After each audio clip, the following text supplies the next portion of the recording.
बिस्मिल्लाहिर्रहमानिर्रहीम, अस्सलाम वालेकुम नाज़रीन। आप यूट्यूब चैनल देख रहे हैं। मैं इमरान खान हूँ। पाकिस्तान पीपल्स पार्टी ने ये मुखालफत की थी कि जो सेहत कार्ड है उस पर वो कहते हैं हम राज़ी नहीं हैं, और उन्होंने सिंध में सेहत कार्ड बांटने से इनकार कर दिया था। हत्ता कि उन्होंने ये कहा कि इमरान खान साहब की हुकूमत की ये पॉलिसी बिल्कुल गलत है। उन्होंने ये कहा कि ये कोई तरीका नहीं है लोगों को सेहत की सहूलियत देने का। अच्छा, शुरू में मैं इसके बारे में कन्फ्यूज़ था, लेकिन जब मैंने इसके ऊपर तहकीक की, बहुत सारे लोगों ने रब्ता किया, और बहुत सारे लोग ऐसे जो मेरे जानने वाले हैं, जब उनसे मुझे पता चलना शुरू हुआ, यानी जो लोग हमारे साथ काम करते हैं, हमारे कुलीग्स हैं, ऐसे लोग हैं जो हमारे पास घर में हेल्प करते हैं, जब कुछ और लोगों के बारे में मुझे पता चला कि ये तो लोग बहुत फ़ायदा उठा रहे हैं। यानी मेरे आसपास ऐसे दर्जन के करीब लोग हैं जिन्होंने महंगा इलाज करवाया है सेहत कार्ड से। वो गए, जाके उन्होंने इलाज करवा लिया, और अब तो सैकड़ों मिसालें ऐसी सामने आ रही हैं, बहुत सारे शहरों से आ रही हैं कि लोग गए और जाके उन्होंने अपना इलाज करवा लिया, और प्राइवेट अस्पतालों से करवाया। वो जो इलाज महंगा, जो लाखों रुपए में होता था, वो इलाज उन्होंने मुफ्त करवा लिया। तो देखें आप सहूलत कैसी है जो हुकूमत ने आम आदमी को फराहम कर दी है। और ये क्यों करना पड़ा, जरा इसके ऊपर कभी गौर किया आपने? ये आपको चक्कर देंगी सारी हुकूमतें कि जनाब ये पैसे सेहत के निज़ाम पर लगने चाहिए थे, ये पैसे एक ऐसी इंश्योरेंस पॉलिसी पे क्यों लगाए जा रहे हैं कि हर आदमी को मुफ्त इलाज देंगे, बल्कि हुकूमत को यह करना चाहिए था कि इन्हीं पैसों को सेहत के निज़ाम को बेहतर करने के ऊपर लगा देते। तो तुम्हारे पास था ना ये मुल्क पिछले 40-50 साल से, लगा देते। पीपल्स पार्टी ने यहां पे 3 दफा हुकूमत की, यही पैसा सेहत के निज़ाम के ऊपर लगा देते। मुस्लिम लीग नून ने 3 दफा हुकूमत की, यही पैसा सेहत के निज़ाम के ऊपर लगा देते। यहां काफ लीग ने हुकूमत की, मुशर्रफ साहब ने हुकूमत की, यही पैसा सेहत के निज़ाम के ऊपर लगा देते। अगर सेहत के निज़ाम के ऊपर यही पैसा लगाया होता ना, तो आज नवाज शरीफ साहब को अपने इलाज के लिए पाकिस्तान से बाहर नहीं जाना पड़ता। आज दोनों पाकिस्तान के जो बड़े सियासी खानदान हैं, उनके अस्पताल और उनके डॉक्टर पाकिस्तान से बाहर नहीं होते। छोटी छोटी सर्जरियों के लिए पाकिस्तान से बाहर जाने के लिए जो है इजाजतें ना मांगते फिर रहे होते। शहबाज शरीफ साहब और उनका पूरा खानदान बच्चे पैदा करने के लिए, इनकी औरतें पाकिस्तान से बाहर जाती हैं, वहां बच्चा पैदा करती हैं ताकि उसको नेशनैलिटी भी उस मुल्क की मिले, और वहां पे जो है वो इनको इलाज भी अच्छा मिले। अगर ये सेहत के पैसे यहां पाकिस्तान पे लगाए होते इन्होंने पिछले 40-50 साल में, तो आज इमरान खान को एक ऐसी पॉलिसी कभी ना लेनी पड़ती जिस पॉलिसी के बाद गरीब आदमी जाके महंगे अस्पतालों के अंदर इलाज करवा रहा है और वो महंगा पड़ता है। देखिए, सबसे आसान हल क्या है इस वक्त? आपके पास कितना पैसा, आप सारा पैसा उठा के अस्पतालों पे लगाएं। सरकारी अस्पतालों का निजाम ही बर्बाद है। सरकारी डॉक्टर्स जो हैं वो बहुत सारे ऐसे हैं जो बहुत अच्छा काम करते हैं। मैं डॉक्टर्स की हमेशा बड़ी इज्जत करता हूं, वो बहुत मुश्किल हालात में काम कर रहे हैं, लेकिन उनको अस्पतालों में मिलता क्या है? उनकी एडमिनिस्ट्रेशन उनको देती क्या है? वो किस तरीके से अपना काम चला रहे हैं? कौन सी मशीनें हैं वहां पे? कौन सा इंफ्रास्ट्रक्चर है वहां पे? हालांकि सरकारी अस्पतालों के अंदर आज भी इलाज बहुत शानदार होता है, बड़े तजुर्बाकार डॉक्टर होते हैं, लेकिन प्राइवेट अस्पतालों के अंदर भी डॉक्टर जाते हैं और जाकर काम करते हैं, और वहां पे सहूलियत ज्यादा होती हैं, सफाई ज्यादा होती है, इंतजाम ज्यादा बेहतर होते हैं। तो गरीब आदमी जिन अस्पतालों के अंदर जाने का सोच नहीं सकता था, इमरान खान ने उन सारों को एक एक लाइसेंस जारी कर दिया है, सब्ज और लाल रंग का, कि ये लाइसेंस है तुम लोगों का, जिस अस्पताल में दिल करता घुस जाओ। मैं गरीबों के अस्पताल तो ठीक नहीं कर सकता, इन्होंने 50 साल में नहीं ठीक किए, मैं 3-4 साल 5 साल में गरीबों के अस्पताल ठीक नहीं कर सकता, लेकिन गरीबों को उन अस्पतालों में भेज सकता हूं जो अमीरों के लिए बने। आसान हल निकाला उसने। यानी अगर इमरान खान साहब इन अस्पतालों को ठीक करने लगे ना, सरकारी अस्पतालों को नए बनाने लगे, तो उनको 20 साल और लग जाएंगे, क्योंकि 50 साल का गंद को 10 साल में 5 साल में साफ नहीं होगा। कम से कम 10 साल तो लगेंगे नए अस्पताल बनाने में, डेवलप करने में, जिद्दत लाने में, फैसिलिटीज को ज्यादा करने में। तो 10 साल तक गरीब आदमी इंतजार करता रहेगा। तो सबसे अच्छा हल यह था कि गरीब को उन अस्पतालों में घुसा दो, उसको लाइसेंस दे दो कि जाओ जाके इन अस्पतालों से इलाज कराओ जिनका तुम कभी सोच भी नहीं सकते। जिसने कभी एसी की हवा भी नहीं ली होती ना, वो गरीब भी अपना कार्ड पकड़ता है, सीधा अस्पताल में जाता है, जाके कार्ड जमा करवाता है, बेड पे लेटता है, अपना इलाज करवाता है।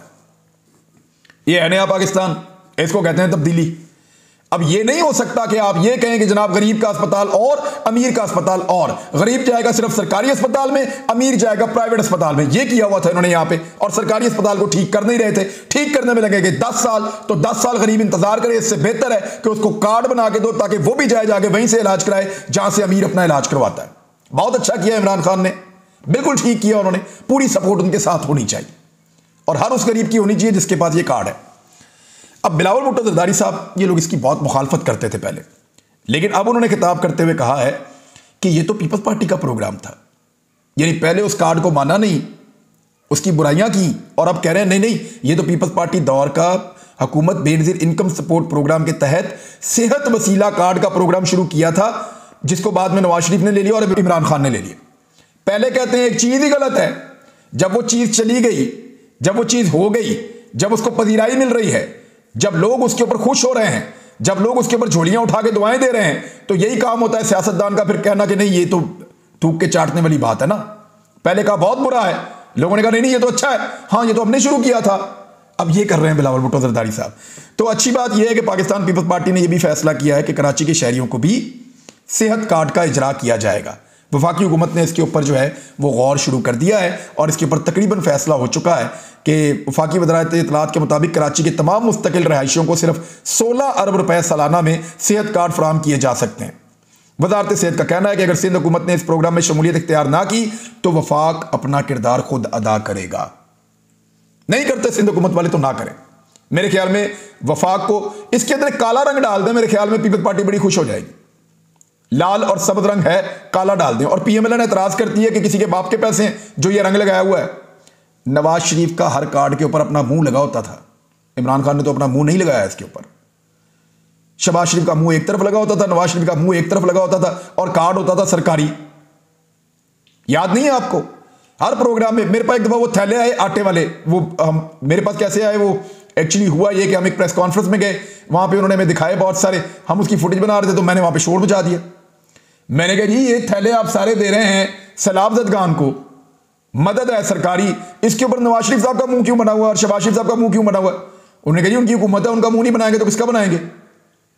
तो आप करें तो हलाल है, कोई और सिर्फ उसके ऊपर रंग लगा दे तो वो हराम है।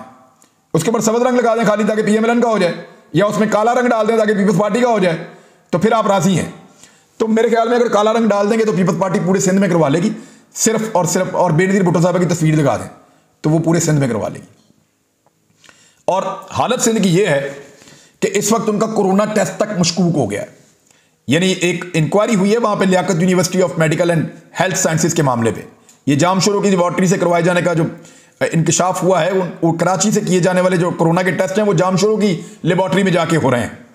सरकारी रिपोर्ट में दावा किया गया है कि लियाकत मेडिकल यूनिवर्सिटी जामशोरू रोजाना 7 से 9 हज़ार कोरोना टेस्ट करती। कैसे कर सकते हैं 7 से 9 हज़ार एक लेबॉर्ट्री के अंदर? वो रोजाना कर रहे हैं कोरोना टेस्ट, अंदाजा करें आप। एक्चुअली वहां नहीं हो रहे, ये बाकी अस्पतालों का, बाकी इधर उधर का सारा जो डाटा वो वहां पे डाला जा रहा है, और डाटा को जो है वो मैनिपुलेट किया जा रहा है। तो ये सारा का सारा जो कोरोना टेस्ट तक का अमल है वो वहां पे मशकूक हो गया है। कराची की 25 सरकारी और गैर सरकारी लेबॉर्ट्रियां लियाकत यूनिवर्सिटी से कम कोरोना टेस्ट करती हैं, अंदाजा करें आप, सिर्फ इसलिए कि वहां बजट उन्होंने खाना है, वहां उन्होंने 2 नंबरी करनी है और फ्रॉड करना है। अब उसके ऊपर एक कोई इंक्वायरी जो है वो उसको शुरू करवाया गया है कि एक जाली खत के ऊपर 35 करोड़ रुपया भी उन्होंने जारी करवा लिया है। इस सिलसिले में इंक्वायरी का नोटिफिकेशन सामने आया, ताहम अभी तक इंक्वायरी कमेटी की कोई एक भी मीटिंग नहीं हो सकी और मामला दबाया जा रहा है। यह है जी सिंध हुकूमत, जो कहती है कि हेल्थ कार्ड बुरा है, और फिर कहते हैं जी तो हमारा आइडिया था बाद में। अपनी जो सेहत का निजाम है उसका यह हाल है कि कोरोना टेस्ट तक ठीक तरीके से नहीं कर पा रहे, उसमें भी पैसे खा रहे हैं लोग। दूसरी जानिब बिलावल भुट्टो जरदारी साहब का जो अगला मिशन है ना, वो ये है कि किसी तरह नून लीग का और फजलुर रहमान साहब का जो लॉन्ग मार्च का प्लान है उसको तबाह कर दो। यानी 27 फरवरी को उन्होंने लॉन्ग मार्च रखा हुआ है, हालांकि बाकी सारी अपोजिशन ने 23 मार्च को रखा हुआ है। बिलावल 27 फरवरी को लॉन्ग मार्च करेंगे और अगले लॉन्ग मार्च के अंदर से हवा निकाल देंगे। होता यह है कि अपोजिशन मिलती है, मिलके इकट्ठे होते हैं, इकट्ठे होकर हिकमत अमली बनाते हैं, फिर बारी बारी जलसे करते हैं, जलसों से मोमेंटम बनता है, फिर लॉन्ग मार्च की एक तारीख दी जाती है, उस दिन सारे इकट्ठे होते हैं और लॉन्ग मार्च कर लेते हैं, तो एक बड़ा शो हो जाता है। ये कर ये रहे हैं कि ये अकेले पहले शो करेंगे 27 तारीख को, जब वो शो कर लेंगे तो बाकी जो कारकुन देख लेंगे अच्छा जी ऐसा होता है लॉन्ग मार्च, ठीक है हम नहीं जा रहे, तो बाकी पार्टियों के लॉन्ग मार्च के अंदर से हवा निकाल देंगे। फजलुर रहमान साहब ऐसा लगता है कि अपने कारकुनों को लेकर अकेले इस्लामाबाद में बैठे रहेंगे, यही फिलहाल लगता है। और बिलावल भुट्टो जरदारी साहब ने इसके लिए कुछ तरतीब देना शुरू कर दिया है, कारकुनों को मुतहर्रिक करना शुरू कर दिया, लेकिन अब उनके सिक्योरिटी के भी संगीन मसले पैदा हो गए। ऊपर से यूसुफ रज़ा गिलानी साहब ने रिजाइन भी कर दिया। उन्होंने ऐलान किया है सेनेट के अंदर कि जनाब मैं अब जो है ना अपोजिशन लीडर की जो मेरी सीट है यहाँ पे सेनेट में, उसके ऊपर से मैंने इस्तीफा पार्टी की आदत को भिजवा दिया। वजह यह है कि उनके ऊपर बहुत तनकीद हुई है और उनके ऊपर मेरे साथ वो प्रोग्राम में बात भी कर रहे थे, वो कह रहे थे मेरा कसूर नहीं है, लेकिन सारे उनको कसूरवार समझते हैं। पार्टी के अंदर ये कहा जा रहा है कि जो सेनेटर्स जिन्होंने साथ नहीं दिया उनके खिलाफ कार्रवाई की जाए। तो अब गिलानी साहब समझते हैं कि वो एक बहुत बड़ी सियासी हस्ती हैं, पाकिस्तान के वज़ीर आज़म रह चुके हैं, लिहाजा उन्होंने दबाव डालने के लिए पार्टी को इस्तीफा दे दिया।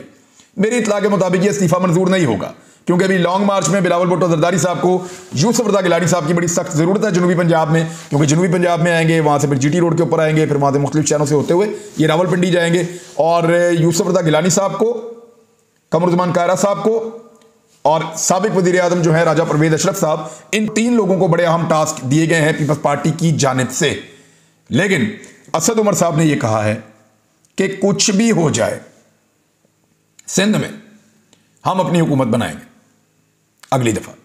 2023 में सिंध में डाकू राज हम नहीं चलने देंगे। इज इट पॉसिबल कि पीपल्स पार्टी सिंध से जीत जाए? अभी तो बहुत मुश्किल नजर आता है, लेकिन आने वाले वक्त में कुछ कहा नहीं जा सकता। पाकिस्तान की सियासत कभी भी कोई भी रुख इख्तियार कर सकती है।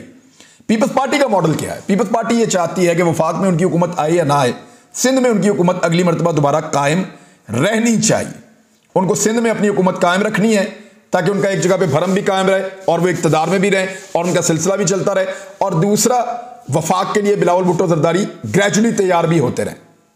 तो इसलिए उनको वफाकी हुकूमत फिलहाल नहीं बनानी, सिंध में उन्होंने अपनी हुकूमत कायम करने की दोबारा कोशिश करनी है, लेकिन उसके लिए उनको भी बहुत काम करना पड़ेगा, क्योंकि पीपल्स पार्टी को, पीटीआई का यह कहना है कि अब हम सिंध के अंदर भी टफ टाइम देने जा रहे हैं।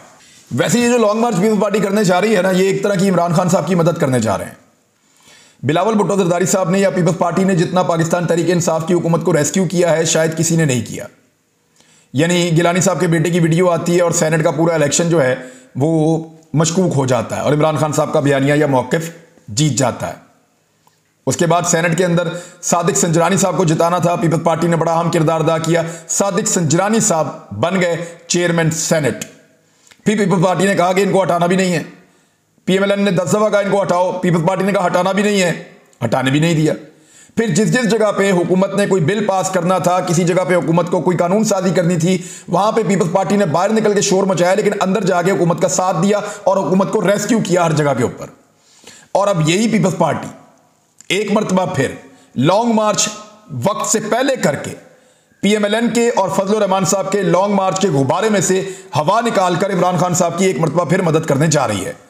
एक तरफ वो इमरान खान साहब की मदद करते हैं और मुझे लगता है वो इसलिए करते हैं कि उनको ये लगता है कि नवाज शरीफ से बेहतर इमरान खान साहब की हुकूमत वफाक में होना ज़रूरी है। अगर नवाज शरीफ साहब वगैरह वापस आ गए तो बिलावल भुट्टो जरदारी के लिए गुंजाइश कम हो जाएगी, ये उनको लगता है। सिंध के ऊपर क्योंकि बात हो रही है तो यहाँ पे एक सहाफ़ी का कत्ल भी हुआ है, वो खबर भी मैं आपको बता देता हूँ। ये फवाद चौधरी साहब ने उस पर मजम्मत भी की है और उन्होंने कहा है कि झोल सांगड़ में सहाफ़ी मुर्तज़ा शर कत्ल कर दिए गए हैं। ये सिंध में सहाफ़ियों का हशर किया जा रहा है। फवाद चौधरी ने कहा कि वज़ीर आला सिंध सैयद मुराद अली शाह, चीफ सेक्रेटरी और आईजी सिंध को सहाफ़ियों के मामलात पर वफाकी हुकूमत की गहरी तशवीश से आगाह किया जाएगा। और मैं आपको ये बताऊं कि सिंध में बार बार सहाफ़ियों का कत्ल हो रहा है। आपको नाज़िम जोखियों का एक मामला याद होगा, जहां पे पीपल्स पार्टी के अरकान ने नाज़िम जोखियों एक सहाफ़ी को इसलिए कत्ल किया कि उसने उनके खिलाफ आवाज़ उठाई कि आप गैर कानूनी तौर पर गैर मुल्कियों को शिकार खिला रहे हैं और गलत कर रहे हैं, ज़्यादती कर रहे हैं, ये गैर कानूनी है, ये नहीं होना चाहिए। तो उसके ऊपर फिर उस सहाफ़ी को पहले पकड़ लिया गया, ले जाया गया, मारा गया, टॉर्चर करके कत्ल कर दिया गया। बाद में उसकी फैमिली के ऊपर दबाव भी डाला गया। ये सारी चीज़ें मीडिया रिपोर्ट करता रहा, लेकिन पीपल्स पार्टी के करीबी लोग हैं तो लाजमन वो बच जाएंगे।